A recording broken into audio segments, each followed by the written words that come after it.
na si Flappy, alam nila na hindi na magagamit yung ultimate ng Last Insanity. So, pinuntahan na agad ng RSG sa likod. This time though, wala mga flickers yung RSG.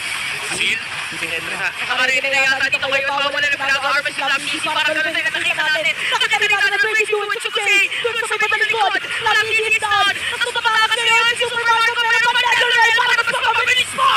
Tinuloy-tuloy nga nila ang pagpasok dito dahil si Owen na ang susunod ni Jose. At napakasexy pag-iwas ng PMI pabalik. Si Aqua ngayon ay magsusunak ng dalawa. Pero habang tinutuloy nila ang Lord, Raiders, nire-raid na ang base ng FCAP. At para mahihirapan din na sumipesa ang 5 safety friend. Dahil yung pagpitiklan nila ng damage, yung ang pag-defensa nila. Hindi na yata talaga sapat.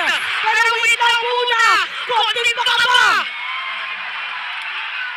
Mukhang hihinga muna tayo ng malalim dito bago bumuka. Indonesia. Okay na lang. At dahil dyan, magtatapos sa ating laban ng RSG para sa game number 1. Ayan ang pang-highlights natin.